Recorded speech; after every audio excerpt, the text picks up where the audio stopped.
Selamat pagi Dewan Juri yang terhormat, saya Nailuna Zahra sebagai pembicara pertama tim pemerintah akan menyampaikan argumen saya mengenai mosi pada pagi hari ini, yaitu Dewan ini percaya bahwa di negara-negara dengan tingkat korupsi tinggi, penerimaan mahasiswa baru hanya didasarkan pada indeks integritas sekolah dan juga indeks kejujuran oleh siswa. Sebelum kita memasuki argumentasi saya pada pagi hari ini, saya akan menjelaskan beberapa kata kunci yang harus kita samakan definisinya. Yang pertama yaitu negara-negara dengan tingkat korupsi tinggi. Tingkat korupsi tinggi pada negara-negara telah diukur menggunakan skala 0 hingga 100, yang berarti 100 itu dengan tingkat kejujuran yang sangat bersih oleh lembaga yang bernama Transparency International. Indonesia sendiri berada di peringkat 85 dari 180 negara dengan nilai 40, sehingga Indonesia bisa dikategorikan atau termasuk dalam negara dengan tingkat korupsi yang tinggi. Indeks integritas sekolah adalah indeks yang mengukur tingkat integritas sekolah selama proses pembelajaran tersebut. Lalu yang terakhir, indeks kejujuran siswa. Indeks ini akan mengukur kejujuran siswa selama proses pembelajaran ini. Berikutnya Dewan Juri, saya akan menyampaikan isu yang menyebabkan munculnya mosi pada pagi hari ini, yaitu di negara ini dengan tingkat korupsi tinggi berarti nilai-nilai korupsi telah mengakar pada berbagai sendi kehidupan. Yang paling berbahaya adalah pada sendi pendidikan, sehingga perlu segera diambil langkah yang masif untuk mengatasinya. Dalam mosi ini muncul dilema bahwa apakah pemerintah harus tetap pada status quo saat ini, yaitu penerimaan mahasiswa baru tetap dengan berdasarkan pada nilai akademis, atau mengubah penerimaan mahasiswa baru didasarkan pada indeks integritas sekolah dan indeks kejujuran siswa tersebut. Tentu saja kami sebagai tim pemerintah mendukung penerimaan mahasiswa baru menggunakan indeks integritas sekolah dan indeks kejujuran sekolah dengan mekanisme, yaitu yang pertama, proses penilaian indeks integritas sekolah dilakukan secara menyeluruh contohnya ketika SMA selama 3 tahun pembelajaran, sehingga menggambarkan proses pembelajaran yang dilakukan oleh lembaga yang dibawahi oleh Kementerian Pendidikan dan Kebudayaan, dan sistem ini akan menilai bagaimana dengan gurunya, bagaimana civitas akademikanya, bagaimana siswanya, bagaimana kepala sekolahnya, bagaimana kurikulumnya belajar, bagaimana kejujuran selama ulangan-ulangan yang ada, dan akan menilai semuanya sehingga bahkan hingga alumninya nanti ketika kuliah akan bagaimana, ketika sudah bekerja apakah alumninya memiliki tingkat korupsi yang tinggi. Semua itu akan dinilai oleh Kemendikbud. Ketika kuliah akan dinilai apakah rapot di sekolah tersebut nilainya direkayasa atau tidak. Misalkan seorang siswa ketika dia di SMA dia memiliki nilai rapot yang sangat tinggi, tetapi ketika kuliah nilai IPK-nya menjadi turun. Hal ini tentu saja membuktikan bahwa sekolah itu melebih-lebihkan nilai bagi siswa tersebut.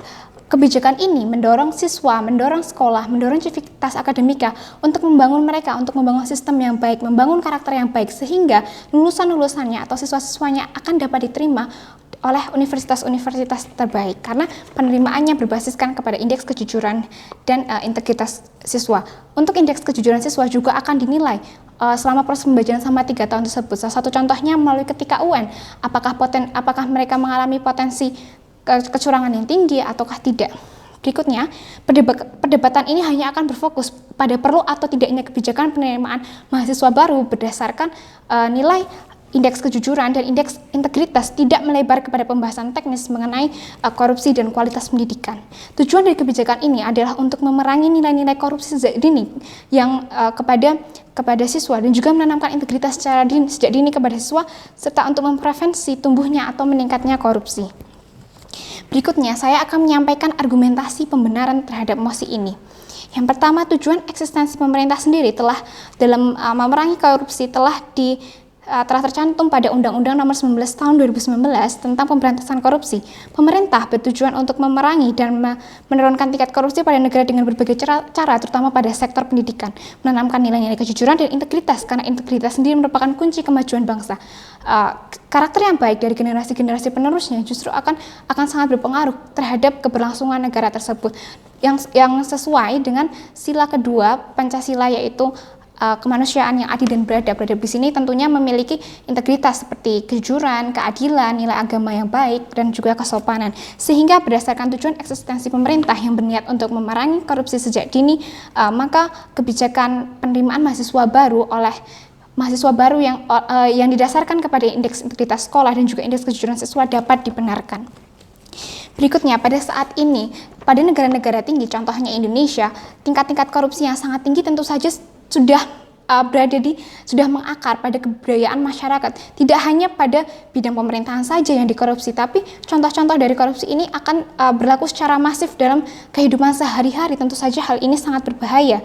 Pada status quo ini, pemerintah memang telah menyediakan pendidikan karakter, namun masih belum cukup untuk menanamkan nilai-nilai dan integritas, sehingga perlu sistem yang lebih masif untuk menegakkan. Karena pendidikan karakter yang ada saat ini hanya bersifat imbauan dan tidak memberikan dampak yang berpengaruh untuk siswa. Karena itu kita memerlukan kebijakan ini karena beberapa hal. Kebijakan ini sangat dianggap efektif karena pertama, karena mempermudah PTN dan juga PTS, karena kebijakan ini akan bersifat menyeluruh, tidak hanya untuk PTN tapi juga PTS, untuk menyeleksi dengan mendapatkan karakter potensial mendapatkan mahasiswa yang berkarakter sehingga lebih mudah dididik. Karena tingkat integritas sekolah karena tingkat integritas dari siswa itu juga menunjukkan tingkat kecerdasan. Integritas tidak hanya menilai secara karakter, karena karakter juga mencerminkan dari tingkat kecerdasan siswa tersebut.